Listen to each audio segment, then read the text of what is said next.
Good afternoon friends. आज मंगलवार 30 जून सन 2026 का दिन है।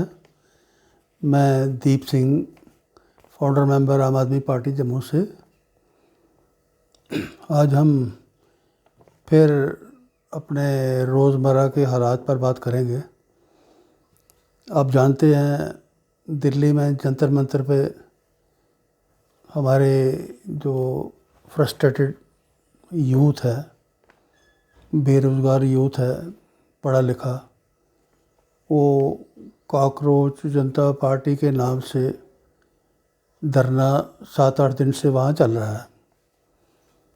इस धूप में, इस परेशानी में हमारी कंट्री का यूथ वहाँ धरने पे बैठा है। उसकी डिमांड क्या है कि जो पेपर लीक लगातार मोदी सरकार के टेन्योर में हो रहे हैं, इसकी ज़िम्मेदारी फ़िक्स की जाए।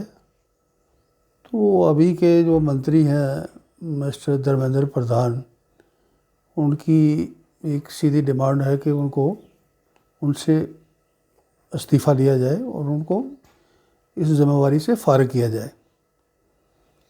तो इतनी सी डिमांड पर भी सरकार अपनी बेशर्मी पर उतारू है। आप देख रहे हैं ये बिल्कुल जेन्युइन डिमांड है। अपने यूथ के साथ गलत हो रहा है, जिसकी जिम्मेदारी बनती है, अकाउंटेबिलिटी बनती है, उसके ऊपर एक्शन क्यों ना लिया जाए। लेकिन ये बेशर्मी की हद है। सरकार में बैठे लोग, हमारे प्रधानमंत्री, वो इस चीज़ का नोटिस लेने से क्यों पीछे हट रहे हैं, तो इस बात की समझ नहीं आती। ये बड़े दुख की बात है असल में। इसी तरह इस्तीफ़ा कोई बहुत बड़ी डिमांड नहीं होती है, तो ये उनको 2 मिनट में लेके फ़ारिग करना चाहिए। उनको जो यूथ के साथ ठीक व्यवहार करने में फ़ेल हो रहा है, उस आदमी की कोई जगह वहाँ नहीं होनी चाहिए। लेकिन चल रहा है, कोई असर नहीं है। अब देखते हैं आने वाले दिनों में क्या होता है। जम्मू कश्मीर में 24-25 हज़ार नौकरी को आउटसोर्स करने का इल्ज़ाम हमारी सरकार पर लग रहा है। इसमें कितनी सच्चाई है, वो इल्ज़ाम तराशी में ही मीडिया में घूम के बंद हो जाती है। कभी कभी कोई बात करता है, अगर आउटसोर्सिंग हुई है, अगर वाकई गलत हुआ है, उसकी इंक्वायरी होनी चाहिए और जो लोग कसूरवार हैं उनको इसकी सज़ा मिलनी चाहिए। इसमें कुछ गलत नहीं है। गलत करने वाले के साथ नरमी नहीं हो सकती। अगर नरमी चलेगी तो फिर ये इतनी बड़ी आबादी वाला मुल्क, लिमिटेड रिसोर्सेज वाला मुल्क, निकम्मे हुक्मरानों वाला मुल्क नहीं चल सकता। ये बात ज़ाहिर है। इसी तरह अब देखें, पिछले दिनों 4-5 पुल जो हैं जम्मू कश्मीर में, नए बने हुए पुल गिर गए। अब क्यों गिरे, ज़ाहिर सी बात है, उसमें गड़बड़ घोटाला हुआ है। वो कौन लोग ज़िम्मेवार हैं, उनके नाम बाहर आने चाहिए और उनके ऊपर सख्त एक्शन होना चाहिए। लेकिन ऐसा सुनने में अभी तक तो आया नहीं। और जो माहौल चल रहा है, वो लगता नहीं कि ये बेशर्मी का आलम पूरे मुल्क को अपनी गिरफ्त में ले चुका है, ऐसा दिखता है। अब ये जो लिमिटेड पावर्स वाली, महदूद अख्तियार वाली जो उमर सरकार है, इसके जो मंत्रियों पर इल्ज़ाम है कि वो अपनी कॉन्स्टिट्यूंसीज़ में ही फोकस रहते हैं, बाकियों का एमएलएज का काम नहीं करते। अब देखा जाए तो समझ ये आती है कि स्टेटहुड मोदी सरकार या बीजेपी दे नहीं रही है और जानबूझ के इसको डिले कर रही है। अगर स्टेटहुड, इसके साथ साथ यहाँ शोर मचाया जा रहा है बीजेपी की तरफ से कि जी उमर सरकार गिरने वाली है। कुछ लोग कहते हैं उसके एमएलए तोड़े जा रहे हैं। फिर अपने भाजपाइयों के साथ मिला के कोई नई खिचड़ी का बंदोबस्त किया जा रहा है, ऐसी बातें बाहर आ रही हैं। ऐसे अनसर्टिनिटी वाले माहौल में जो मंत्री बने हुए हैं सोचते हैं चलो पता नहीं कब ये काम तमाम हो जाए सरकार का, तो ऐसे में अपनी सीट जो है वही सिक्योर कर लें, वो अपना फोकस अपनी कॉन्स्टिट्यूंसी में करते होंगे, ऐसा लगता है। तो इल्ज़ाम गलत नहीं है। तो जम्मू कश्मीर में लगातार क्या खेल चल रहा है आपके सामने है। इसका भुगतान तो अल्टीमेटली जम्मू कश्मीर के लोगों को ही करना पड़ रहा है। ये आए दिन की बदमाशियाँ, चोरियाँ, चकारियाँ, हेरा फेरियाँ, इसका खामियाजा तो भुगतना है लोगों को। इसी तरह आज ये देखते हैं कि आज खबर है सोशल मीडिया में, दिल्ली सरकार में एक फीमेल ऑफिसर हैं मिसेस अग्रवाल, उनको हेल्थ डिपार्टमेंट में असाइनमेंट दी गई थी कि वो मेडिकल इक्विपमेंट्स खरीदें और हॉस्पिटल्स में रिक्वायरमेंट के मुताबिक सप्लाई करवाएं। वहाँ उन्होंने 600 करोड़ का स्कैम किया, जो आज खबर आ रही है। जो 10 लाख की एक्सरे की मशीन थी वो उन्होंने 30 लाख में खरीदी। जो बेड शीट 100 रुपये की थी वो 400 में खरीदी। जो ये था ORS 2.5-3 रुपये का था वो 15 रुपये का ख़रीदा। तो अभी आगे क्या होगा, कौन सी इंक्वायरी होगी, कहाँ केस जाएगा, फिर जुडिशरी की जो हालत है वो भी आपके सामने है। वहाँ भी सब कुछ मैनेज किया जा रहा है और आसानी से लोग मैनेज करके ये लोग निकल जाते हैं। ये एक किस्म की बात। दूसरी इसी तरह की अगर ये जो मेडिकल इक्विपमेंट्स की सप्लाई की बात हम करें, ये पूरी कंट्री में हर स्टेट में ये खेल खेला जा रहा है। हमारे जम्मू कश्मीर में अगर कोई ACB को अख्तियार हो या किसी सरकारी एजेंसी को अख्तियार हो या कोई किसी सरकार की कोई नीयत हो, तो यहाँ पिछले 30 साल का रिकॉर्ड की छानबीन की जाए। जो लोग, मैं खुद जानता हूँ, 30 साल पहले हैंड टू माउथ थे, मेडिकल शॉप चलाते थे, केमिस्ट शॉप चलाते थे, उन्होंने सप्लाईज़ के धंधे में आके आज वो ठीक ठाक करोड़ों में खेल रहे हैं।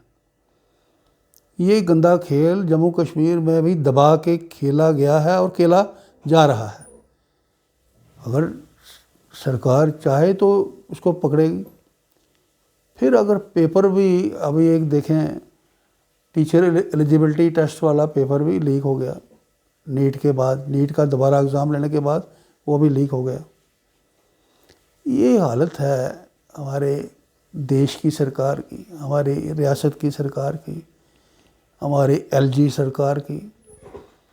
अगर हेल्थ डिपार्टमेंट और एजुकेशन डिपार्टमेंट सीधे तौर पे लोगों के साथ कंसर्न रखते हैं, इम्पॉर्टेंट हैं, अगर वहाँ गफलेबाजी दबा के चल रही है, तो फिर आम लोगों का सर्वाइवल कहाँ है, ये लोगों को सोचना चाहिए।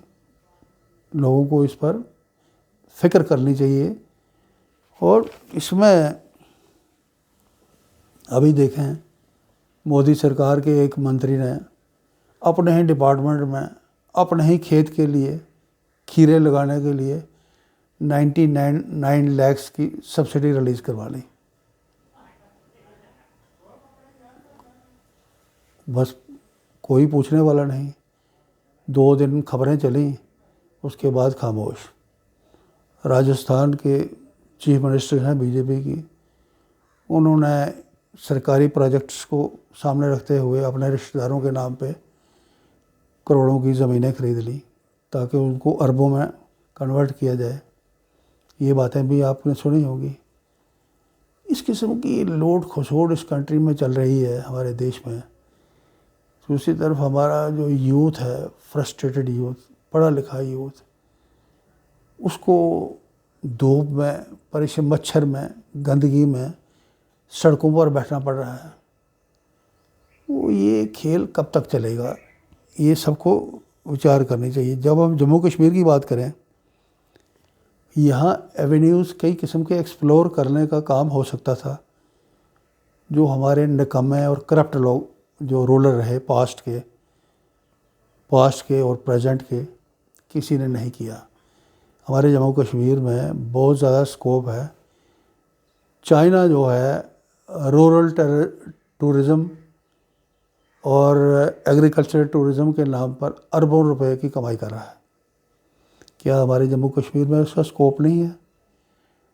ट्रैकिंग का बिज़नेस है, ट्रैकिंग के स्पोर्ट्स एक्टिविटी है, वाइल्ड लाइफ सेंचुरीज़ बनाई जा सकती हैं जिसमें लोकल लोगों को सीधा फ़ायदा मिल सकता है, टूरिज़्म बढ़ाया जा सकता है, जंगल भी बच जाएंगे, जानवर भी बच जाएंगे। लेकिन इन लोगों की नीयत ही नहीं है, जो करप्ट क्लास, जो पॉलिटिकल पार्टियों ने गंदगी जमा करके रखी हुई है अपने साथ, इसका वो खुद भी गंदे हैं और गंदे लोगों की फ़ौजें अपने साथ जोड़ के रखी हुई हैं, एक ग्रुप बना के रखे हुए हैं जिसको पॉलिटिकल पार्टी का नाम दिया जाता है। इन पॉलिटिकल पार्टियों में गंदगी के सिवा, करप्शन के सिवा हमने तो कुछ देखा नहीं। वो खेल ये दबा के चला रही हैं, फिर ये मिलजुल के पॉलिटिकल समझौते भी करते हैं, फिर ये जुडिशरी को भी इन्फ्लुएंस कर लेते हैं, फिर ये पुलिस तो इनके अपने कंट्रोल में है, पुलिस खुद चोरियां करती है और ये इनकी एक दूसरे की चोरियां छिपाने वाला काम ये लगातार करते जा रहे हैं। तो ऐसे में ये चीज़ें किसी ने इस पर गौर नहीं किया। उल्टा 30 साल पहले हमारे डॉक्टर फारूक साहब एज ए चीफ मिनिस्टर डोडा और किश्तवाड़ के सारे जंगल बेच दिए इन्होंने अपने फाइनेंशियल इंटरेस्ट के लिए, अपने पॉलिटिकल इंटरेस्ट के लिए। पॉलिटिकल तो था नहीं, फाइनेंशियल इंटरेस्ट था। पूरे बड़े कीमती जंगल जो थे वो उस एरिया के कटवा के इन्होंने हिंदुस्तान की मंडियों में पहुंचा दिए। जो अब हैं उनमें ट्रैकिंग का ट्रैक बनाए जा सकते हैं, बच्चे जा सकते हैं, बाहर के टूरिस्ट आ सकते हैं, वाइल्ड लाइफ सेंचुरीज़ का बहुत बड़ा स्कोप है, लेकिन इनको कोई लेना देना नहीं है। तो हमारा मानना ये है कि इस वक्त ये जो तबका है, पॉलिटिकल तबका हमारे सामने जो रूल करने वाले, इन लोगों से उम्मीद ना के बराबर है। ऐसे में फ्रस्ट्रेशन का शिकार हमारा यूथ खाली हाथ कितना लड़ पाएगा इनसे, ये भी सोचने की ज़रूरत है। तो हमारी रिक्वेस्ट है कि सबको, जो बड़े हैं, पेरेंट्स हैं, दूसरे हैं, वो भी अपनी नींद से बाहर निकलें, जागें, अपने नौजवानों को सपोर्ट करें, मॉरली सपोर्ट करें, फाइनेंशियली भी सपोर्ट करें और ऑर्गेनाइज तरीके से, एक पीसफुल तरीके से उनको तैयार करें हम कि एक पीसफुल तरीके से वो एक बड़ी ट्रांसफॉर्मेशन के ऊपर काम करके इस गंदगी से छुटकारा हासिल कर सकें। आज के लिए इतना ही, बहुत बहुत शुक्रिया।